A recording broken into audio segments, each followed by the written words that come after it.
So good day guys, for today's vlog, i-update ko lang kayo dito sa mga project natin dito sa shop. So tara guys, panoorin natin.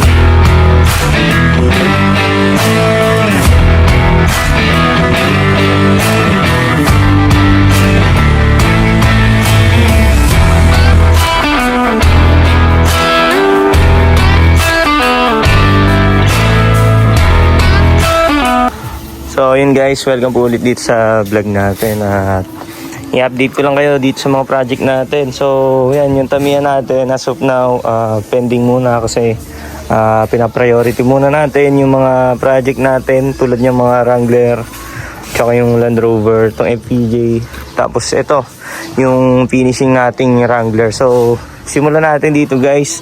So itong project nating Wrangler as of now dinidetail pa natin to at kita nyo naman guys lumabas na yung kintab. So hindi pa naman to tapos na at yung kalahati kasi tinatapos pa lang at itong muka ay nabuffing na.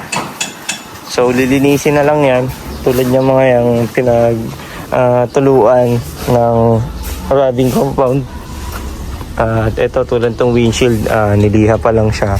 So itong part na to sa likod niliha pa lang din, so hindi pa yan nababuffing. So ganitong itsura niya kapag makintab na. So yun, madumi lang guys at hindi pa nalilinis, pero makintab naman lahat yan kahit sa fender. So candy tone pala yan yung kulay na tong project nating Wrangler. So sa mga nagtatanong guys, sa mga bago nating viewers, so yun, engine pala nito ay 4D56 na Mitsubishi manual na 4x4. So ito yung itsura ng interior guys. Bale air condition pala to, tapos manual na 4x4, tapos naka stainless na dashboard, then bago yung mga upholstery, naka LED na rin na dome light. At yun, power steering, complete gauges na yan, pickup Wrangler siya guys. So yun guys, sa mga nagtatanong, yan, pag interested kayo, pre-order kasi yung ganito, walang available at ina-assemble talaga siya guys at medyo matagal pag nagbuo ng gantong Wrangler. Yan, ito lalagyan pa ng goma yan dito sa loob para lapat na lapat. So hindi pa naman yan final at kung may gagawin pa dyan, yun, ayusin pa naman natin kasi pero malapit na to yung release nito guys, kaya dinidetail na. Tapos yung mga minor na gagawin madali naman na. At yun, sa test drive na lang to. Natakbo na to guys, hindi lang na-drive sa malayo pero nalalabas-labas na to dito nung last time nilabas to. Yan, nagka-problema pero okay naman. At syempre bago natin ilabas to guys, kukondisyon natin. So yan, proceed naman tayo dito sa iba nating project.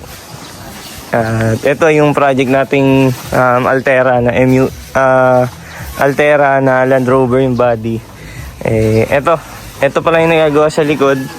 Bale, ando na yung flooring yan guys. Ayan. Ito kasi yung flooring yan. Dito yan. So pagbalik ng builder natin guys, kakabit na yung pinto. May mga pinto na kasi to guys, pakita ko lang din para makita nyo. So ito yung flooring na checkered na kakabit doon. Stainless flooring tayo guys na checkered. Tapos ito na yung mga pinto na ikakabit dito sa ating project na Land Rover. So bale guys, dalawang Land Rover yung project natin dito. Bale ito yung bagong assemble na naka Altera, buong under chassis na automatic diesel. Tapos ito yung isa, yung engine swap natin na ito original siya na Land Rover kaso mo nag-engine swap. So as of today tinetest fit natin yung mga mags at gulong. So okay naman, nagkasya naman. At ito, engine swap pala to, 4M40 yung engine, Mitsubishi na 4M40 yan, kita nyo. 4x4 yan na manual transmission. Ayan, kita nyo naman. Manual siya guys. So the rest, pang ilalim, straight po na Mitsubishi. So this is 4M40 Mitsubishi na turbo. Pati yung ilalim niya straight Mitsubishi. So yun guys, abangan nyo to kasi ayan, okay naman na yung buong pang ilalim niyan. So ang update kasi dito guys, yun nga, tinespit natin yung mga gulong tsaka mags. Naglagay din tayo ng spacer. Tapos kinakabitan na rin to ng tambucho bago mag Holy Week. And then yun, tuloy-tuloy na ulit. Focus na ulit dito sa Land Rover. At yun, marami kasi tayong gawa dito. Tulad nito, ito namang OTJ, palit flooring. Tapos yun, nagkabit tayo ng side mirror. Tapos yan yung mga ilaw, inayos natin. Yung LED bar, LED bar, nilagay dito sa ilalim ng bumper. Kasi nasa ibabaw to last time. Tapos, eto, naglip pala tayo ng body. Inangat to ng around 2 inches ata. Hindi ko nagkakamali. Tapos, eto, taillights. Nagkabit din tayo ng taillights. Mga pang Wrangler yung kinabit, tulad yan, yung side mirror. Tapos yung taillight, pang Wrangler. Ayan. Tapos ito yung isa nating project pala guys, yung hammer. Ayan, pinipinturahan siya. Bale, bubong na lang yung kulang. May itimin yan yung bubong. So yan, bale, kulay pala nito is red. Then yung the rest is color black na. Yan, i-match-match lang natin yung kulay. Tapos yung bubong na lang naman yung natira, yung hindi pa napipinturahan. So yan, medyo malikabok guys, pero ayan, bago pinatuyo yan ay malinis naman. So yun, nalikabukan lang.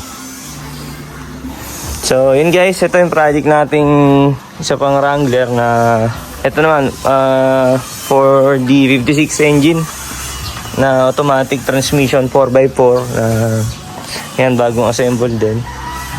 Project nating Wrangler. At yan, bale ngayong araw kukunin na lang yung gulong nitong in order natin na brand new, yung mga gulong.